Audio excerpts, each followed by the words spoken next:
Hey guys, welcome back to my channel. I'm Kimberly, and today's video is going to be about the resources and the fun games that I plan on using in my homeschool this summer.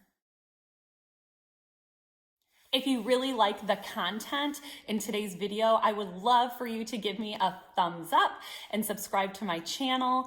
And before we get started with all of the really cool stuff that I want to show you, I've mentioned this in other videos, but if you're new, I am a year-round homeschooler and I only take about 4 to 6 weeks off in the summer. And then while we are still doing things during those 4 to 6 weeks, I really like to change up at the end of May really absolutely everything that we're doing in our homeschool. We're no longer doing like workbooks and like the regular curriculum. I like to do all the fun stuff that I really couldn't get to in the fall and in the winter. I know that most of you guys don't know, but I am a dance teacher and I run my own dance program, and I am really busy in the fall and in the winter. And then I am not working at all in the summer. So I just get really excited to get outside and just really switch up our homeschool. All right, without further ado, let's get to these resources, and they are in no particular order based on the ages of my kids. So my kids are 3 going on 4, 4 going on 5, and 7 going on 8. I have all their birthdays like almost all in a row all summer long. All right, the first thing I want to show you is this really cool game I found called Spelled, the spell and learn game for kids and adults. And I don't know about you, but I am a terrible speller. I've never really been a natural speller. And what I really like about this game, it's really for all levels. And the way it works is that you have your cards and they go in order of difficulty. So here, I'm just gonna pull all these out for you. So you have a lot, I don't wanna drop them. But you have like your spell checker card. So if you really don't even know how to spell the word, they do give you the answer. What I really like about it is, so like this is the very first card for beginners. What kind of animal is this? Oh, sorry, there you go. The card says, what kind of animal is this? And if you know what the answer is, it's obviously a bear, you're gonna get 1 point. And then if you can spell it correctly, you're going to get 5 points. Now, let's say you have a child that has no idea how to spell the word bear. Not a problem, you're gonna turn the card over. They're going to see 3 options and they have to pick which one correctly is bear. And I love that option, that visual option as well. And then they can earn 3 points. So the easiest obviously was that. And then when you get all the way to the back end of the deck, this one says it's a zucchini. So it says, what vegetable is it? You get 1 point if you know what it is. If you can actually spell it correctly, you get 4 points. But if you don't, turn it over, pick the correct one, and then you're gonna get 2 points. So super fun way of doing spelling, thinking out of the box, and I just absolutely love game schooling. I don't know about you, but now that my kids are getting a tad bit older, I am really looking forward to the morph of like adding more game schooling into my everyday homeschool. When you have really young kids, it can be really difficult to do game schooling, and you know, they fight and they argue, and yeah, I'm really looking forward to, as my kids get older over the next several years, being able to incorporate a lot more game schooling. All right, the next thing is Possum. This is a super fun game. This game is word building, spelling, parts of speech, vocabulary in context. So even though I use the good and the beautiful for my language arts, I don't really focus on the spelling within that curriculum. I use it mostly to teach my children how to read. So adding these games in to really focus on spelling, because I don't plan on purchasing a spelling curriculum. I just think this is a much funner way of doing it. So with Possum, you're gonna get dice, 6 six-sided dice, and you are going to get 100 sheets. It kind of reminds me of Yahtzee. So what's cool is that you roll the dice up to 3 times, or you get to roll the dice 3 times, and like you pick your letters out, and you can choose in the categories 3-letter nouns, 4-letter nouns, 5-letter nouns, and they get a point, a certain percentage of points. Or you can do a 3-letter verb, 4-letter verb, 5-letter verb, or you can do 3-letter, 4-letter, 5-letter adjective, or you can do like any word that you want. And then possum, the possum word is a word that you can spell plus its definition. And then another possum word is whatever you spell, and you use it in a sentence, and you know what that word's part of speech is. So I just love that we are talking about spelling, we're talking about grammar, and obviously vocabulary.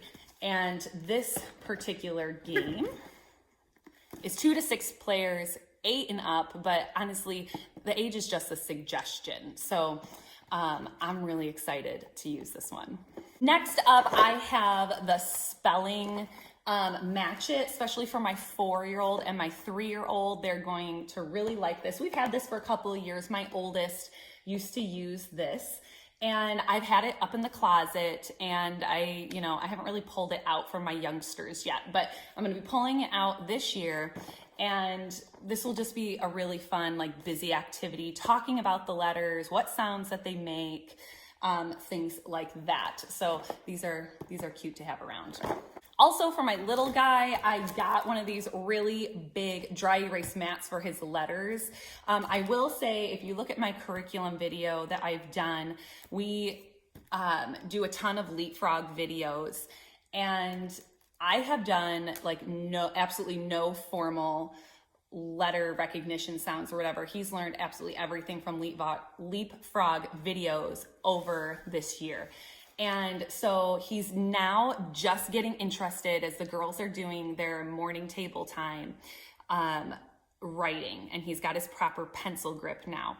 So right now he does the good and the beautiful, like little doodles, handwriting book, but I loved how big this was. And of course it's dry erase, and he can really see it very well. So he was with me last week when we bought this, and we haven't opened it yet, and he was really excited for it. All right, so this little picture word bingo, this will be perfect to use with all 3 of my kids, down to my 3-year-old, all the way up to my almost 8-year-old. So obviously it's bingo. We all know how to play bingo, but you can either match it by the word, or you can, to make it harder for the older kids, you can flip the cards over where you can't see the picture, and they have to just read the word and then find it on the thing. So this will just be a really fun activity for all 3 of them and myself to play together. And the more the merrier, right? If you can include as many kids as possible, why not? Another game that we have been using on and off all year has been money bags. If you are new to homeschooling, maybe you don't know about this game, but it's pretty common in the homeschool circles. And this is a super fun, a crazy coin counting game. So it has fake money in here, and there's a little spinner, and you're going and you're making change. And this is awesome. 2 to 4 players, 7 and up. My daughter's been doing this since she was 6, and everyone has a ton of fun with this game. My little kids join in. They're usually on my team, and so I'll tell them to, like, pick the coins out or whatnot. If you have a child struggling with counting money, this is a fabulous game. All right, the next thing I picked up was this dice, this die, I should say, that has obviously all of the math symbols on it for my older daughter. And I mean, I have dice around, but how often do you go to look for a die or a dice and you can't find it? So I just got 2 other foamy ones. And my daughter loves when we throw the dice, and then we throw this, and then she has to solve the math problem, make math equations out of it. So obviously super easy, super simple, super cheap. And you know, throw the dice and then solve the math equation.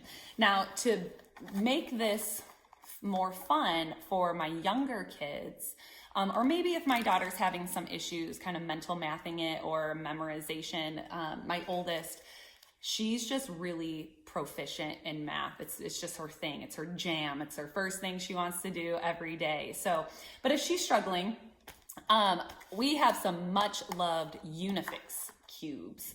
If you guys don't have Unifix cubes, I highly suggest you get them. They're obviously not stacked up in its appropriate color bars or whatever. They're all mixed up because they are used all the time. I highly suggest that you get it. I mean, teach like your little toddlers patterns and basic math and things like that. In this particular box, it comes with like a little booklet that, you know, you can teach them small, medium, large, all sorts of cute little things for like preschoolers with the Unifix cubes, or you can just use it as a visual aid to help with your math. Another one, I don't have the box anymore because they're so loved, are these little like counting animals. There was like 72 of them in this bucket that I got, oh my goodness, like 6 years ago.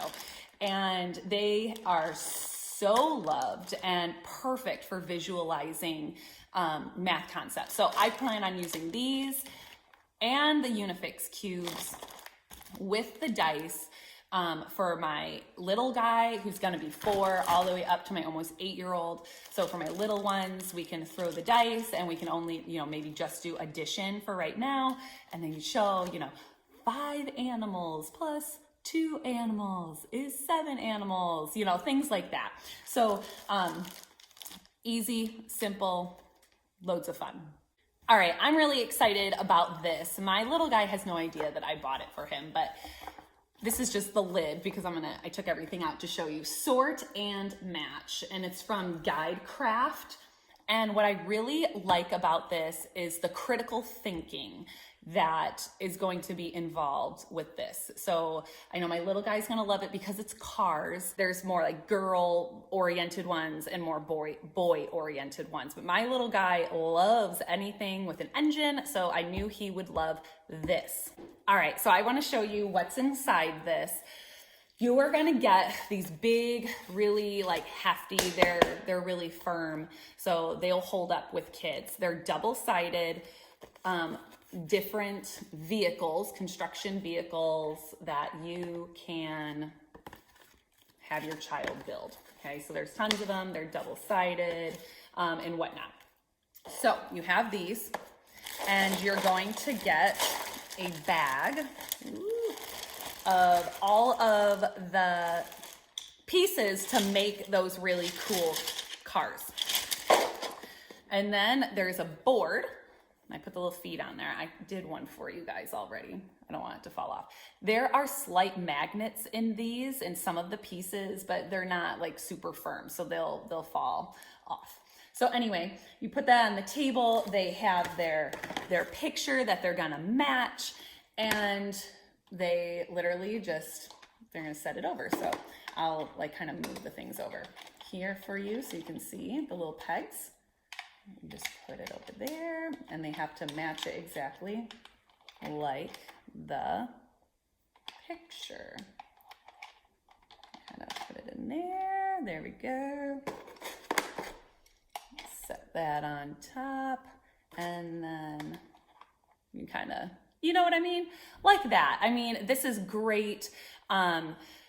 Fine motor skills, this is critical thinking, and I know not just my 3, almost 4-year-old, but also my 8-year-old is gonna wanna do this. So this was a really fun find. All right, the last thing I wanna show you guys is not really a game schooling thing at all. It's actually the curriculum that, you know, kind of like fell off to the side. You know, life gets crazy and we all have the best intentions, and you know, sometimes we just can't fit in all of the curriculum that we want to get done during the fall and the winter. Or maybe you just switch gears altogether in the spring and in the summer, and you do like elective like subjects during the winter or during the spring and the summer for your homeschool. So my daughter picked back in the fall to do geology. And so from the Good and the Beautiful, it was my very first unit study that I got from the Good and the Beautiful. And if you guys want me to do a video of a full walkthrough of this geology unit, I would be happy to do so. Just comment below and I can do that. But we started off with like the best intentions, and it just kept pushed to the side. And so we are going to be dedicating like literally every single day until this unit is done. You know, there's like rocks and minerals and like extra books and all sorts of fun stuff with this unit. And my daughter was really interested in it, but honestly, I just couldn't get it together. So on top of all this fun game schooling, we are going to be finishing our geology this summer. And I feel we are just going to have the best summer, not just in our school, but just, it's nice to have a different change of pace. All right, guys, I hope you liked the resources I shared with you in this video. Give it a thumbs up. Share this video with a friend if you feel that they would find value in it. And please comment below if you are a game schooler and what are your very favorite games and the ages for those kids. I am always looking for really fun ways to make homeschooling more exciting. I hope you have a wonderful day. I'll see you soon.